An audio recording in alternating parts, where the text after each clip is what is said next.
All right, sige. So I'll go siguro team by team really quickly, no, Diego. So Yeah. kanina I was saying, the favorites are Ateneo and UP. LaSalle for me is a contender. Along with LaSalle, I think is FEU, Mm. no, as a contending team because they have great coaching. I mean, Coach Olsen is great coach. And Mm. their program from high school to college is solid and streamlined. Maybe the most streamlined program when we talk about transitioning from juniors to seniors. If you look at the core of this FEU team, I think around 10 or 11 or of their players all came from their juniors program, no? And their Mm. juniors program with Coach Alan Albano, their system is almost a mirror identical system as what they use in the college team. So the adjustment period, if you're a baby tam to a bona fide Mm. Tamarao, is next to zero. No? So Mm. I don't see many adjustments for, let's say, RJ Abarrientos, like what you said. It's going to be his first season in the UAE, in the seniors. He's actually turning 23 already this year, no? But his first season at the seniors level. But I don't Mm. think there's going to be any adjustment at all. I think he's going to be one of the most explosive and fun to watch guys this coming season. And his tandem with LJ Gonzalez, that Yeah. backcourt can Amazing. challenge can challenge any other backcourt in the UAE. Mm. So those are two guys. That is maybe the Mm. backcourt to watch in FEU. But in addition to them, two other guys that I'll be keeping tabs on, no, are these guys. The first is Cholo Ano Nuevo. No? Mm-hmm. He's a Filipino-Irish player. He played for the FEU juniors team, but he actually grew up in Ireland. Wow. Okay. Um, he's in Ireland. He played as a guard.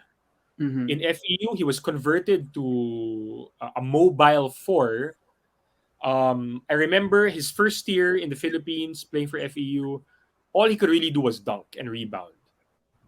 Scouting report namin sa kanya, no outside shot. So in the his second junior season, he became a spot shooter with using his left hand, no? Mm. And he rediscovered his guard skills. So now he's about 6'3", 6'4", can dunk like crazy, has a solid shot as long as he's a spot up shooter, and he can even dribble the basketball as in a decent fashion for a 6'4" guy in the Philippines. That's a bit of a rarity. So Cholo Ano Nuevo, one guy to really keep tabs on. I wouldn't be surprised if we see a good number of high YouTube highlights just on him. I wouldn't be surprised if he dunks on someone and then does this, afterwards. Di ba yung uso ngayon eh? You dunk on someone, uh, ganun ka, di ba? I wouldn't uh, be surprised if he does that. Second guy to watch, former, and this is what you mentioned, no? Si Safi, Juniors MVP, kung hindi ako nagkakamali, Kevin Gibao. I forget, I think he played for USJR, no? San Jose Recoletos yata, in Safi. But he's former Safi MVP, and now playing for Coach Olsen Rosella. And FEU has always been known for these tall, thin, lanky, hugot guys na come out of nowhere and suddenly become, MVP candidates. So, Arwin Santos comes to mind, Rizal Castro, Mark Isip, mga ganyan, di ba? mm. I think this Gibao kid could potentially be that kind of player as well. No? So, I don't know uh, him actually. yeah, Really. he's Yeah. one guy to watch, no, moving forward. So that's FEU. Moving to the next tier, so from favorites to contenders, I'm gonna call this next group maybe the dark horses. Yeah, Dark Horse. Yeah. UST is there. No, UST. Um, UST's kind of funny because Coach Manansala, it's his first season as head coach, but he's Mm. from that Alden Ayo pedigree. No? So I expect the same system that he's gonna play. So a little bit of mayhem again, no, for UST. They only have, if my math is right, they only have two veterans who are coming back, no, Dave Ando and Sherwin Concepcion. So Yeah, obviously I those think it's guys, them. those Yeah. guys are going to be absolutely crucial for UST moving forward. They're not going to lead the team in scoring. They're not going Mm. to be the faces of this team, no? But their leadership, their steadiness, their stability is going to be important for UST. The the three guys that I'm going to watch for are the following. No? Josh Fontanilla, one of them. Josh, I think, is a transferee, kung di ako nagkakamali, from, I think, from St. Clair, kung di ako nagkakamali, from St. Clair College. And he was an amazing point guard, no, for St. Clair. So I think, kung di ako nagkakamali, he's gonna be, yeah, yes, he's gonna be parang yung kapalit ni Renzo Subido. He's gonna be that kind of scoring guard, no, for UST. Second name that I'm gonna watch out for is Brian Samudio. Okay, Brian Samudio, also, I think, kung di ako nagkakamali, also a Safi product din yata to si Brian. But again, he's gonna be an interesting addition, no, to this team. No? If not to Safi, I think NCAA junior, but basta he didn't come from a UAAP juniors program. Either sa Safi or NCAA juniors program to see si Samudio. And he was MVP when he was in the juniors. No? So either sa Safi MVP or NCAA MVP, parang ganon. So he's going to be another guy to watch out for this team. And lastly, Cabanero, Nicael Cabanero. This is a guy that not a lot of people have heard of, no? But kung natuloy yung Batang Gilas in 2019, he would have been the star of that team. Nicael Cabanero, Tubong Cebu, played I think 1 or 2 seasons for Sacred Heart Ateneo de Cebu before transferring to San Beda here in Manila, and he was an amazing player for the Red Cubs before eventually getting recruited by UST to play sana for the Tiger Cubs in season 83. That didn't happen, of course, because of COVID. But now that he's in college, he's going to be one of the main guys, I think, no, for Coach Gino Manansala and for the Growling Tiger. I'm not sure if he's going to be dominant, but he's going to be a main guy. And ito, when he was in the Batangilas pool in 2019, and when Coach Sandy was still the coach of Batangilas, I think he still is, right now. But Coach Sandy said this Cabanero kid, he can score on anyone. Okay. And I can attest to that because I coached against him at the Passerelle level, no, Ateneo against San Beda Passerelle, and he smoked us. We were like, sino to? Di namin kilala to. Sino to Cabanero? And he was like a man among boys. No? He was hezzy, shake and bake, like parang wala lang. Shake and bake, pull up, 15-footer, okay, tapos takbong mayaman, ganyan. Galing.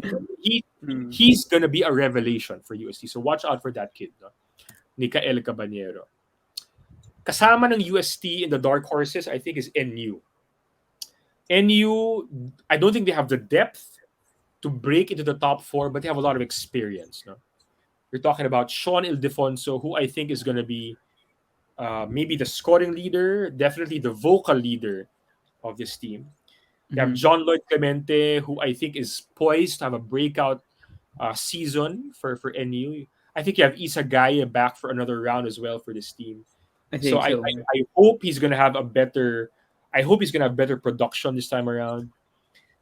And ito, the former Bullpups, ito yung mga teammates nina Tamayo and Abadiano before, pero hindi na-recruit ng UP. So they stayed with NU. Okay. We're talking about Raylan Torres, Ernest Fedicilda, who's an amazing point guard, and the guy I think that a lot of people will be talking about because of his name, but also because of his game, kasi magaling din naman siya, Steve Nash Enriquez. Okay? Steve, yeah, that's really his name. I'm not kidding. No? Steve Nash Enriquez. No? So those three are going to be solid for NU. But apart from them, the X factor for NU will be the 3 Pampanga boys that they've brought in. No? Former UAAP Juniors MVP Jake Figueroa from Adamson. Oh, I he's there now. yeah, Mhm. and I think he's gonna be sneaky good for NU this season. Tahimik lang yan si Jake but hindi mo na Mhm. mapapansin. Makita mo lang sa stat sheet, this guy has 12 rebounds already? Paano nangyari? He Mhm. scored 18 points third quarter pa lang? Sino Mhm. paano na ginawa yun? That's how he works. And the two other guys from Nassau Green Hills, no? Tubong Pampanga, recruited by Nassau Green Hills and now with NU. Jam Kiambao and Manansala. I forget his first name. No? Yeah, I've heard the name. Yeah. Yeah. So those three Pampanga boys, no. Mhm. I think they're gonna be potentially solid guys for NU.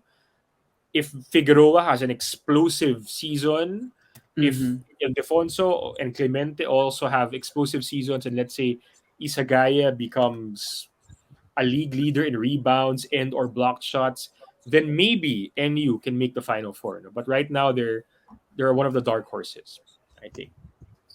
And then the bottom two, at least on paper for me, are going to be Adamson and UE. No, Adamson, I think can be competitive. I mean, they have Jerome Lastimosa, they have Duanga coming back for their team. Sabandal, I think, is Joem there, right? Sabandal, who was a Yeah. great juniors player for them 2 years ago.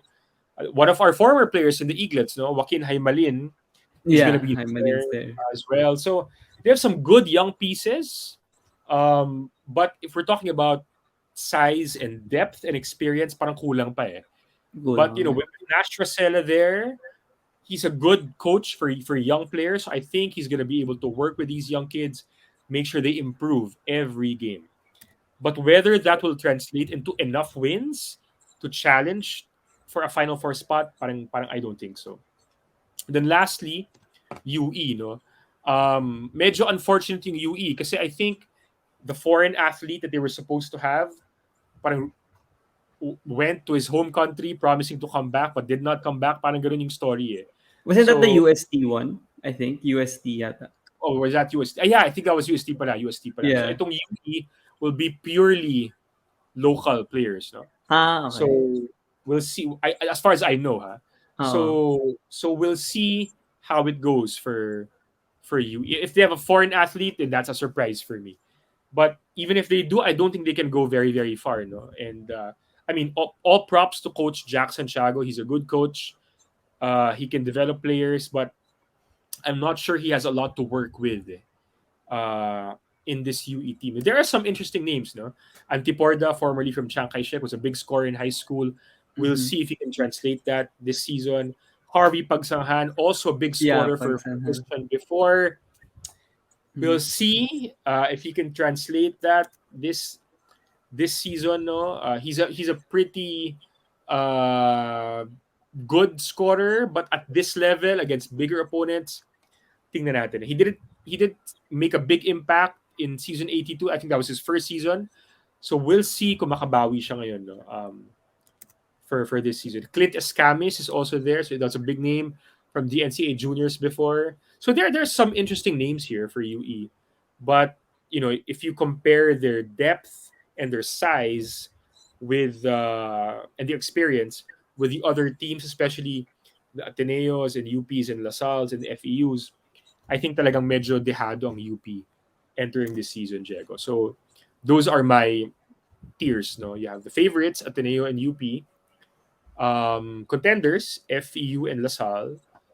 Dark horses would be UST and NU, and then medyo talagang sobrang underdogs would be Adamson and UE.